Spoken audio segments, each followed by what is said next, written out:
Vic Chen. I'm from Morgantown in West Virginia. So if you know like West Virginia University, I live like right beside that. That's Um, great. yeah, so we're like the heart of Appalachia.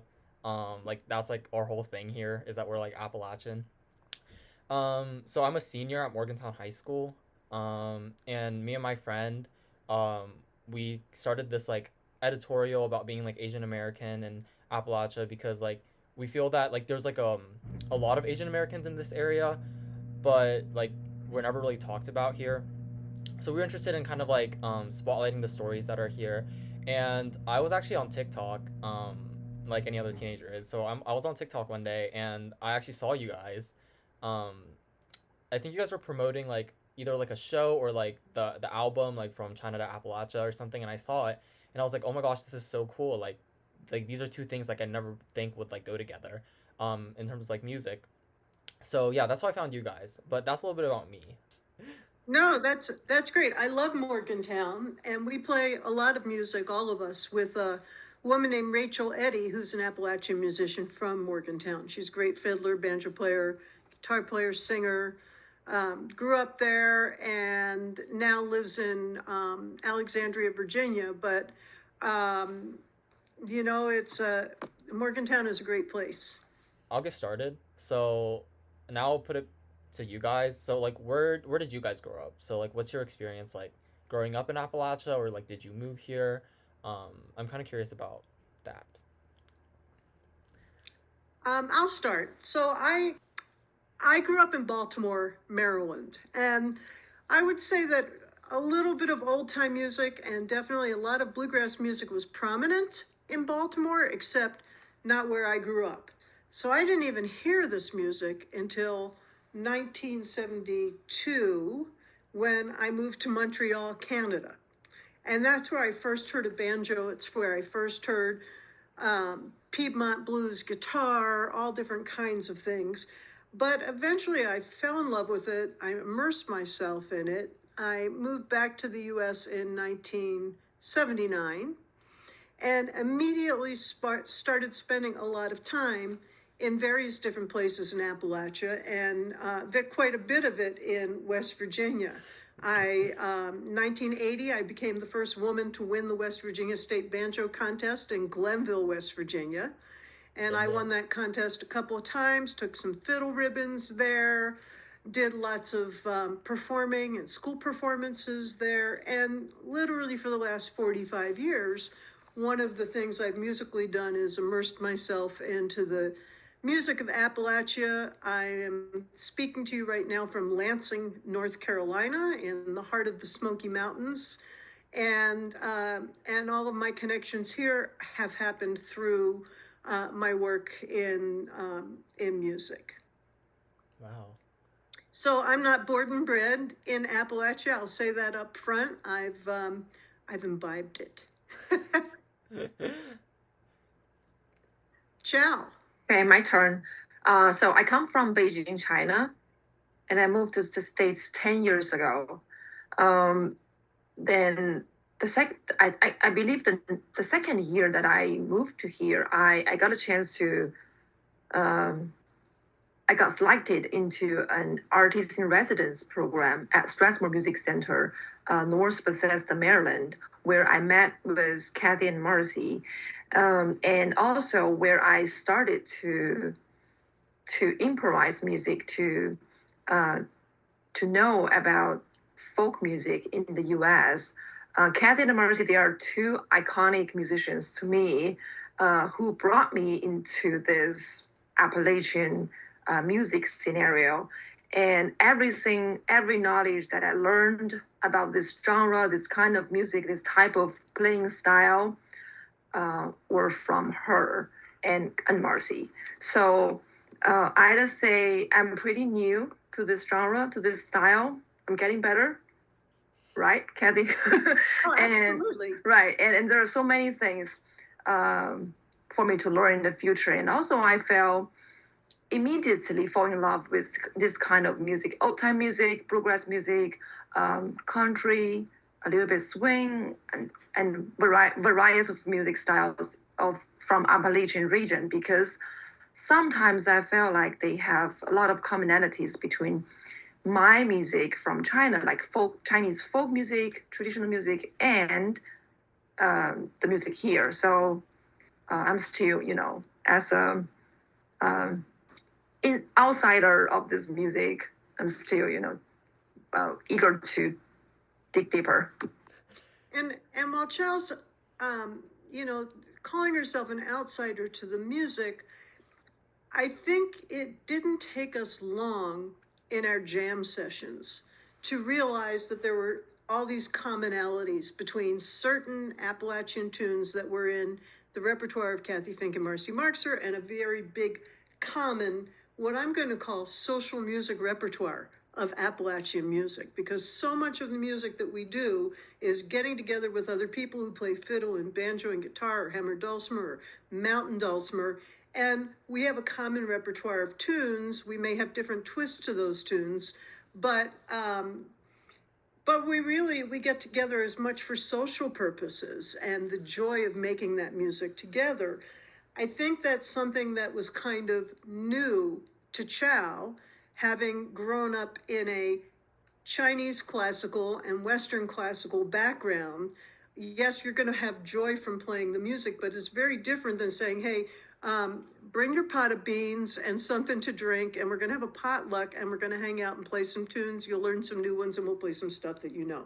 That's a little bit different for her, but she adapted to it immediately. So then when we started working to perform together, we would play something.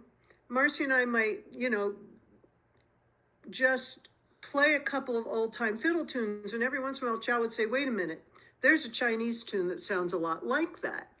And that was sort of, that was kind of the big bang, I think, for the three of us, was to find that a tune like Glory in the Meeting House, which is on our album, a traditional Appalachian tune, had a sister tune in China called Lord Glory. And that was like a double whammy, that even the titles had some overlap. And in fact, we just played that at the Clifftop Appalachian String Band Festival in Clifftop, West Virginia. And that got us into the finals of the neo-traditional contest, which we took first place in. And so I think what we've been finding through what's now about 2.5 years of exploring this together, we're not so much exploring Appalachian music or Chinese music, we're exploring the places where they can come together. And it's amazingly fun. There are other songs and tunes where we've done that. And then another example of sort of how we're expanding the palette, so to speak, is a recent TikTok that we did of a tune called Julianne Johnson, and I'm forgetting what the second tune was. Do you remember the title?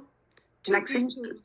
Something Belle of Lexington, right. And Julianne Johnson, and they both come from a fiddler named Emmett Lundy. And just on a whim, because so much of what we create is on a whim, just on a whim, I said, well, let's listen to this tune. And then I had this idea that we could do call and response. Now, call and response is a big thing in American folk music, but Chao has used it a lot in her own exploration of improvisational music. So the idea was I would play the first piece, the first line, and Chao would answer back, sort of referencing that line, but also putting some Chinese spin on it.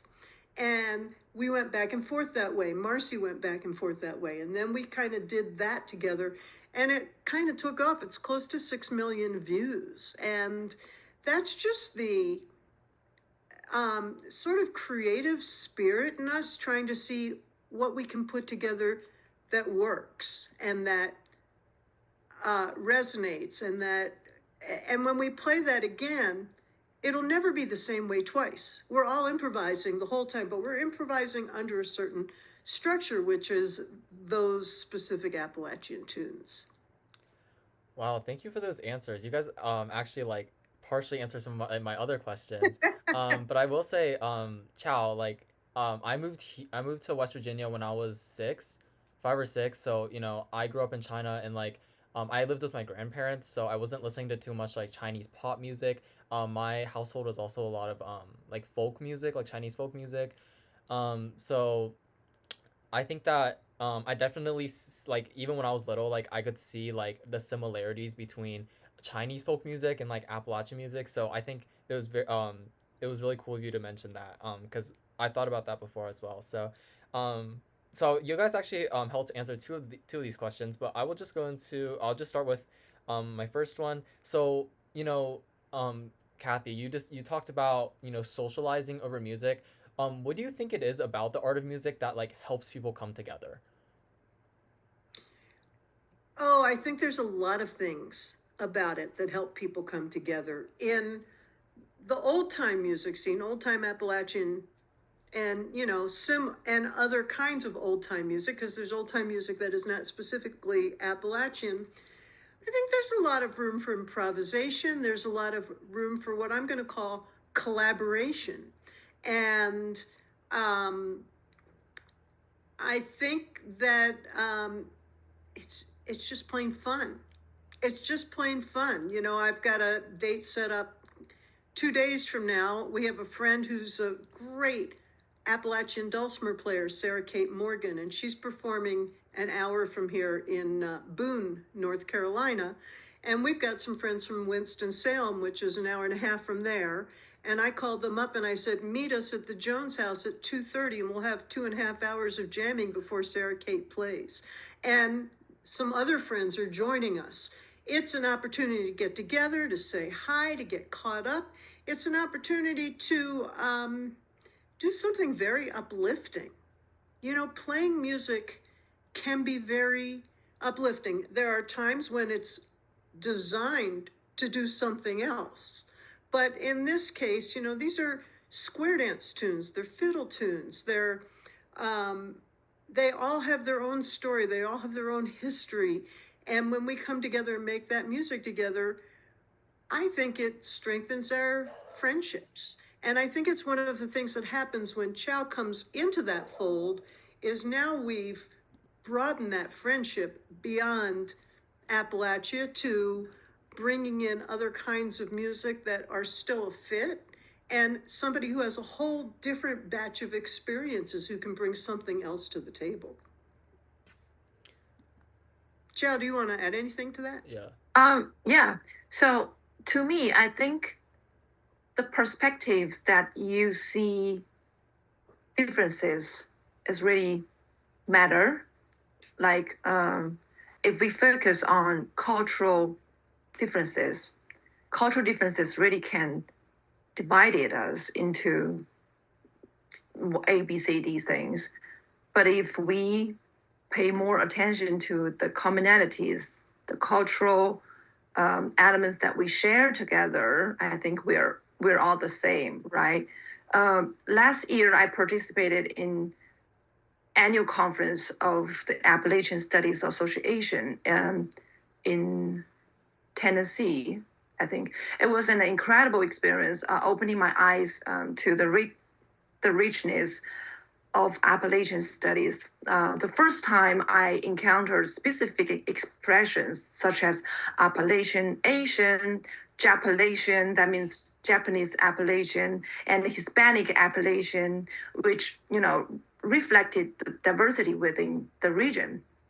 But I do think why we be so specific? I mean, we are all human beings, we are all music lovers, we're all cultural explorers.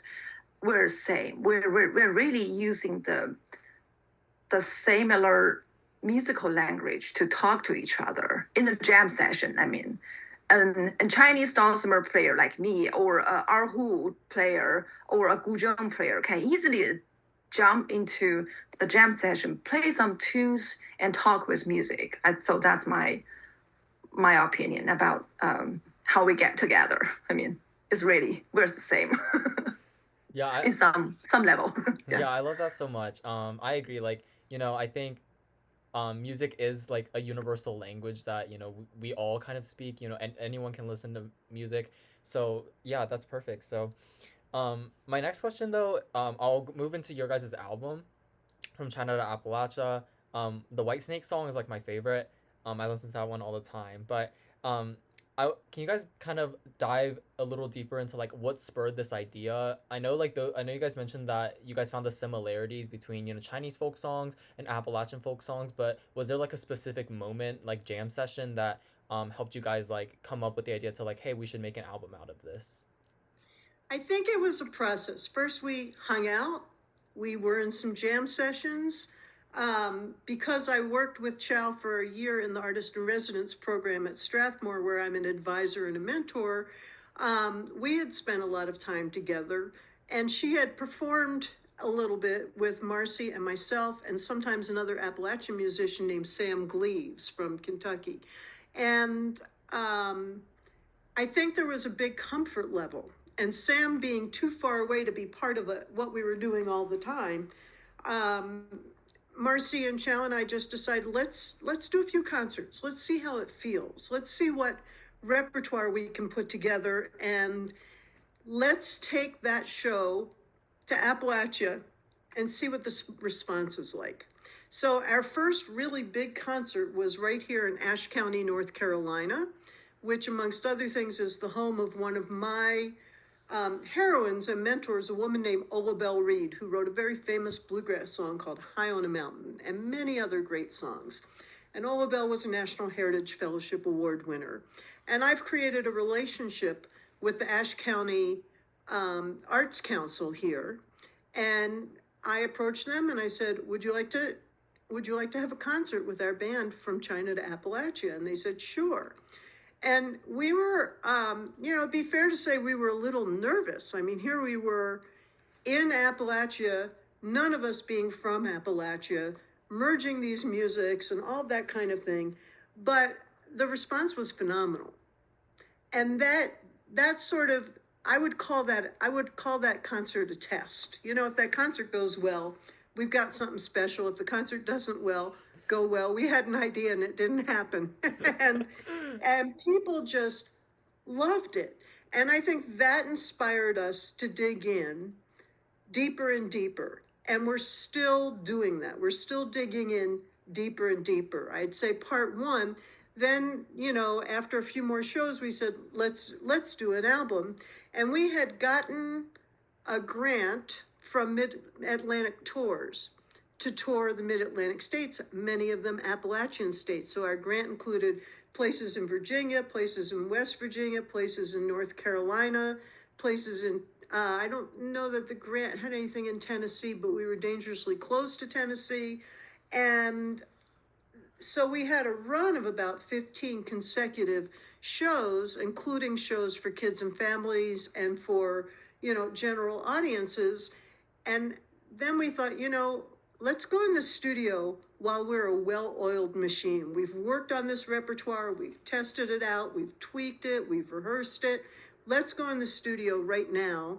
And we really made our album in about 3 days, I think, because we put it right in between some of that touring where, when you're starting a tour, sometimes it's a few gigs before you get to the place where you go, oh, this is just what I was trying to do. It's good before then, but you lock into something quite special. And we were able to make the album when we were in that locked in place. Although it's a little easier now for us to get to that locked in place on new repertoire, just from all the shows and all the time we've spent together.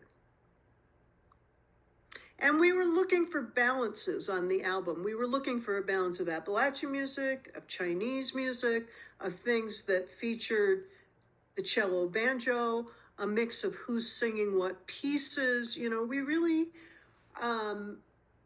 the album, not unlike a concert set, has to tell a story. It's got to open right, it's got to close right, and there's a reason that everything's there. And, long ago, it used to be in country music, like the first cut would be the big hit and everything else was filler, and that's what they'd sell the album on. We wanted an album with no filler, that everything on it was important. Wow. Anything to add, Chao? No, not really. Very good cover, Cathy. Good job.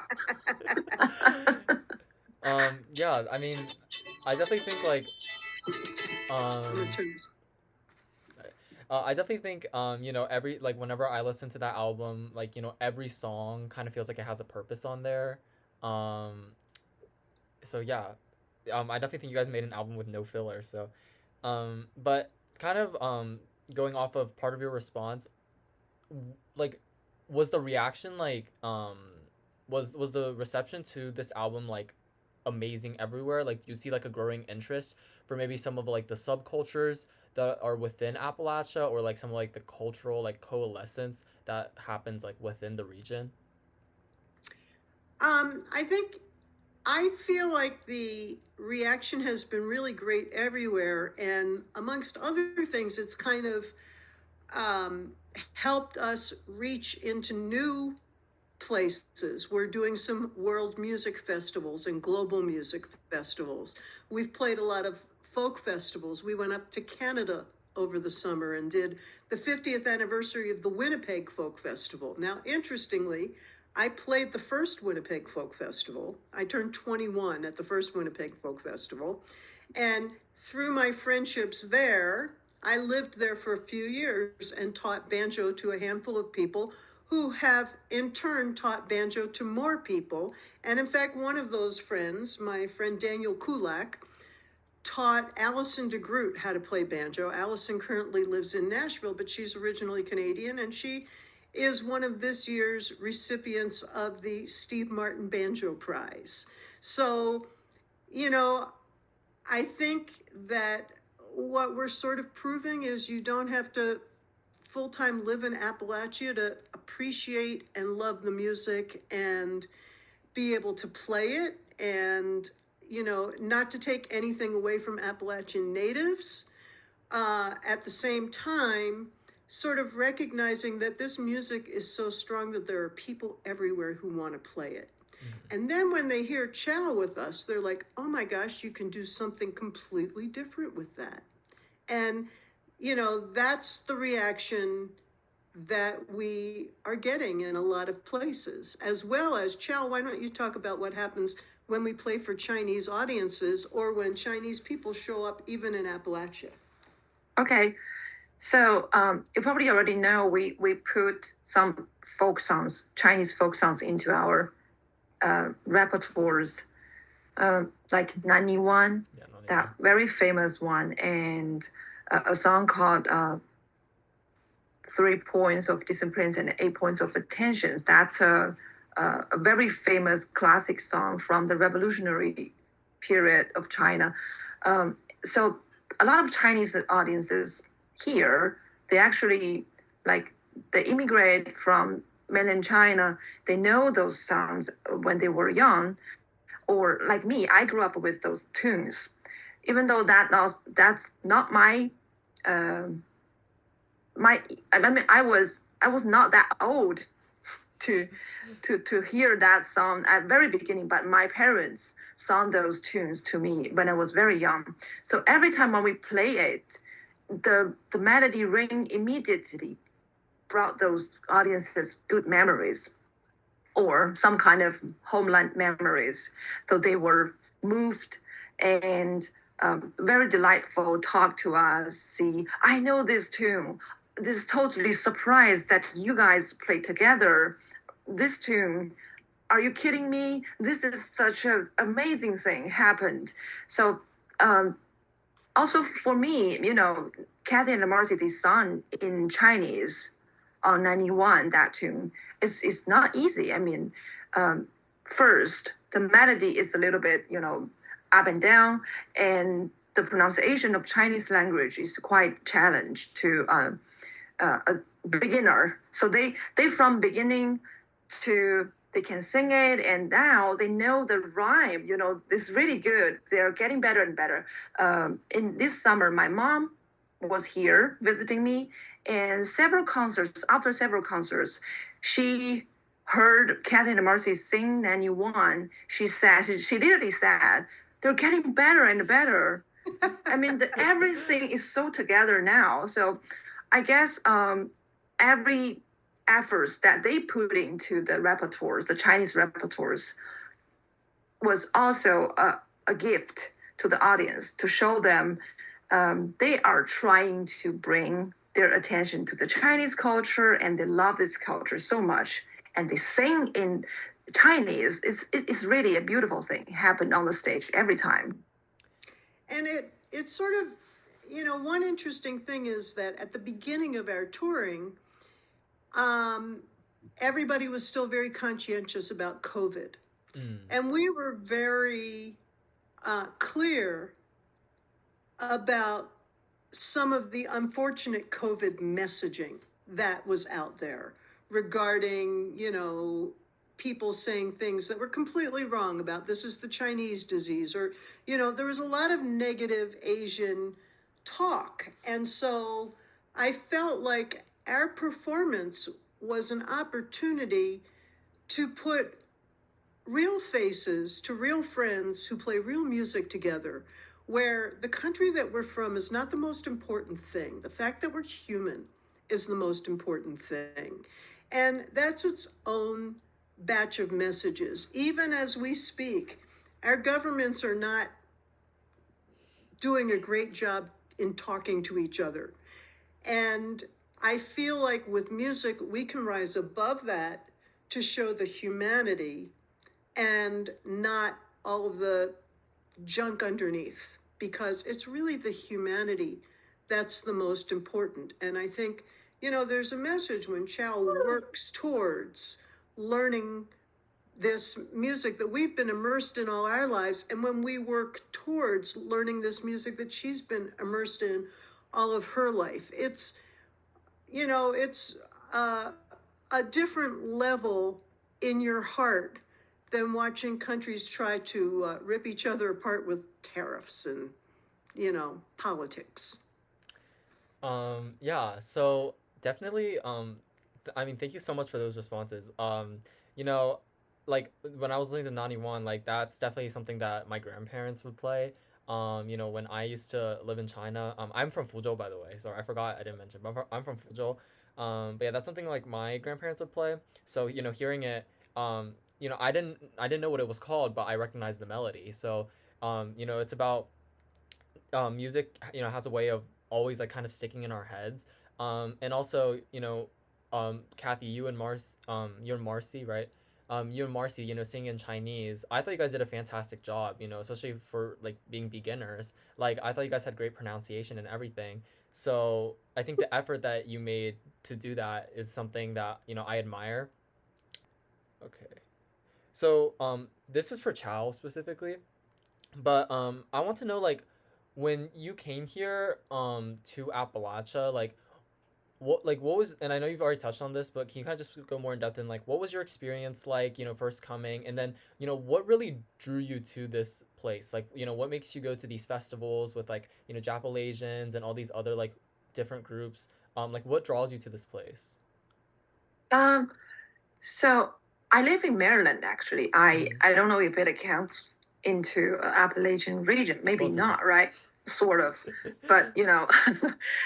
But I'm a nature lover, so I travel to Virginia, West Virginia, a lot. But I mean, my first time being in the Appalachian region for music activities was because of Cathy and Marcy, because of this trail. We had this tour under the support of Mid Atlantic Arts Foundation. We were touring artists group last year, right? Last year, yes, yes. So we had the chance to tour the whole region, and well, I had to bring up the outsider insider topic again because I've been thinking about this debate a long time because many people when they first time see me in this trail they sometimes think about, oh, what is this Chinese girl doing here? I mean, she's doing great, but why? I mean, and so because I'm now in a PhD program in a musicology program, so we talk about outsider insider a lot when we talk about cultures, talk about otherness.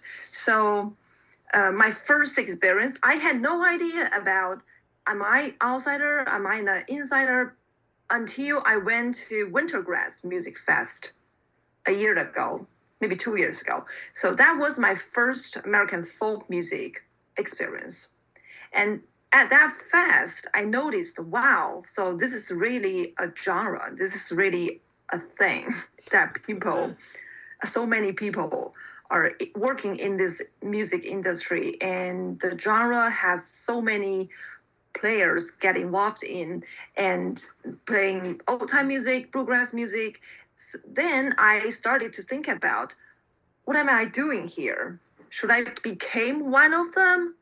Can I become one of them? Can I become a bluegrass player? Like, I struggled with it maybe a couple of minutes. Then I reconciled with myself. I said, maybe, you know what, child, the process to experience from inside to outside is more important than just become one of them.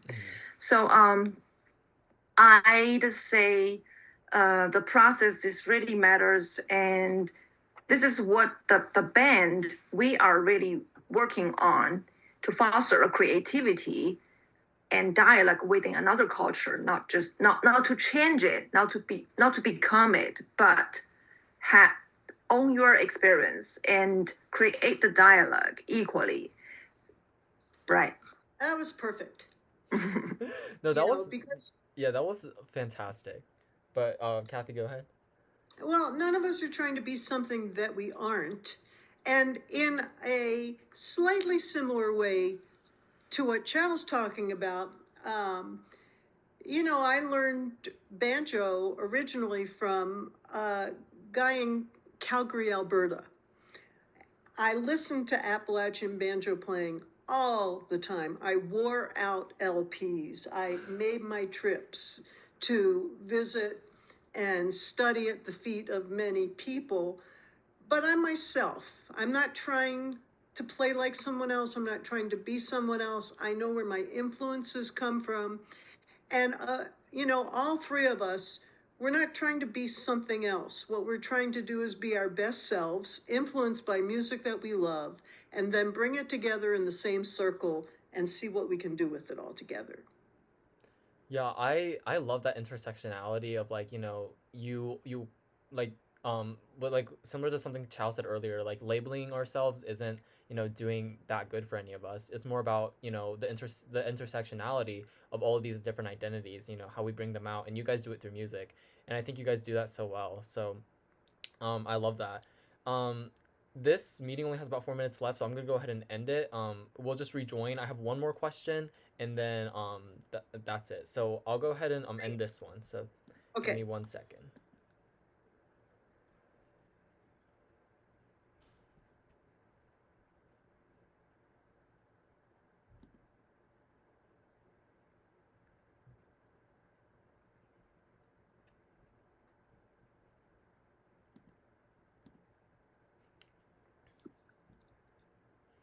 We're back. Yay!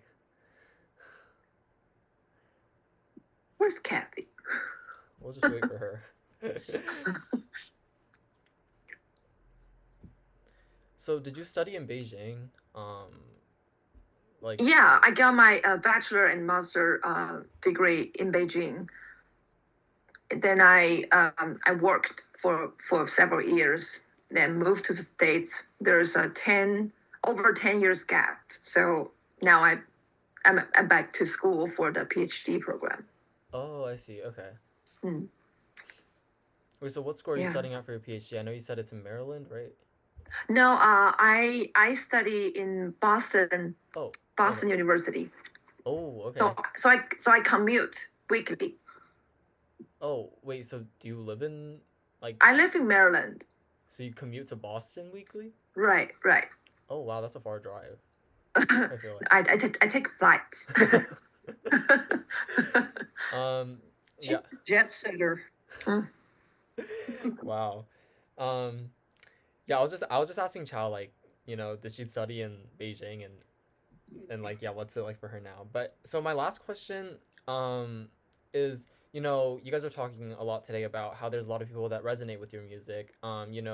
Kathy, you talked about how there are, Appalachians who come and like listen to your music, your bluegrass music, and like, oh, like they hear things like banjos and like all these melodies that they've heard in their life. But also Chinese people come and listen to your music, and they resonate deeply because they hear the same melodies that they heard when they were children. So, I want to know what it's like what does it feel like to provide that experience for others, if that makes sense, to be someone that like reminds people of like this is your home, like this is your identity, um like what is that experience like being someone who can provide that sense of comfort for others? Chao, you want to go first? Um, I don't know. You go first. Okay. Well, for one thing, Marcy and I have been doing this for 50 years. Actually, this is my 51st year doing this. And whether it's in the duo Cathy Fink and Marcy Marxer, or from China to Appalachia, or some other entity, I feel like that's my job, is to be someplace between an entertainer, an educator, and most importantly, I love this term, social music conductor. And what that means, and we embrace this in the shows that we do together with Chao. We rarely do a show that doesn't involve the audience in some way. For instance, in China to Appalachia shows, Chao gets people to sing along on, it's not the White Snake song, it's, is it the White Snake song? Snail song. The snail song, that's right. People sing along on that, and then we have the audience sing along on the 3 points of, what is it?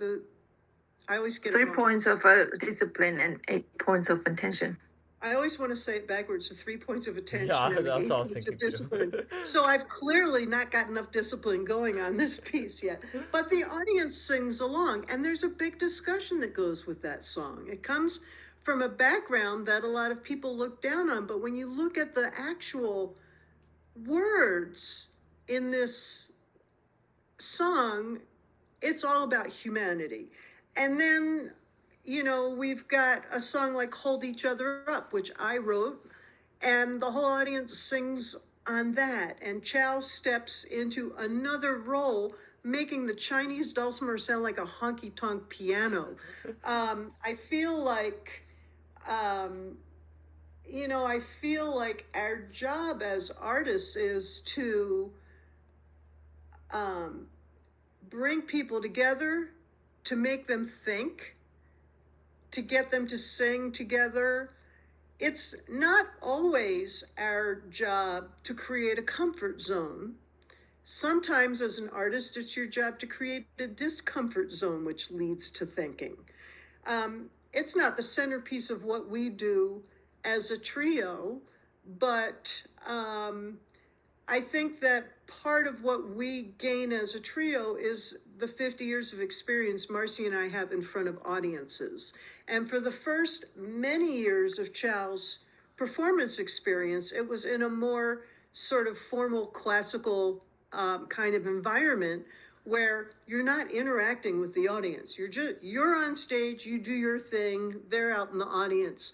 And she has not just come along for the ride, but become comfortable with that dialogue that you have with an audience. And that's sort of, I think, a really, it's a big step for Chao. And I know when she does things in other situations, she's able to take that experience to those other situations now. Yeah.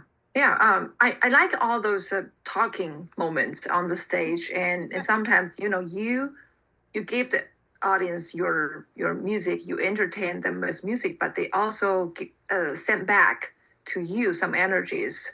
And I learn from them, especially people from Appalachian region. They have different accent, right? They have specific accent, like a y'all thing that I learned from those moments. And I made my notes and I try to repeat it. either at school or some daily moments. People love it. I mean, sometimes I'm not very good, but that's fine. But I think we did a good job on balancing audiences' understanding and the receptions, because if we see our trio, China, Appalachian, China, U.S. fusion, we try to create not only limited in Chinese music or American music. We also play some Russian music, gypsy jazz. We play music from Ireland, like ukulele is Marcy's ukulele is great to play those beautiful Hawaiian tunes or Trinidad tunes.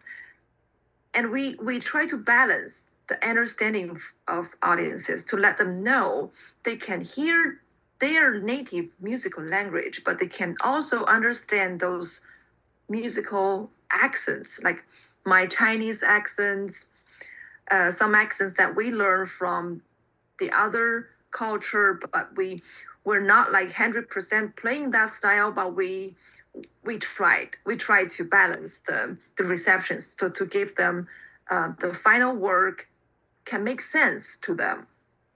Does it make sense to you? Yeah. Originally, Chao did not want to speak on stage at all. I don't want to. She was a little shy about whether or not her English was strong enough, and probably due to lack of experience, a little shy about how's the audience going to respond when I talk. And now she's finding audiences just love that.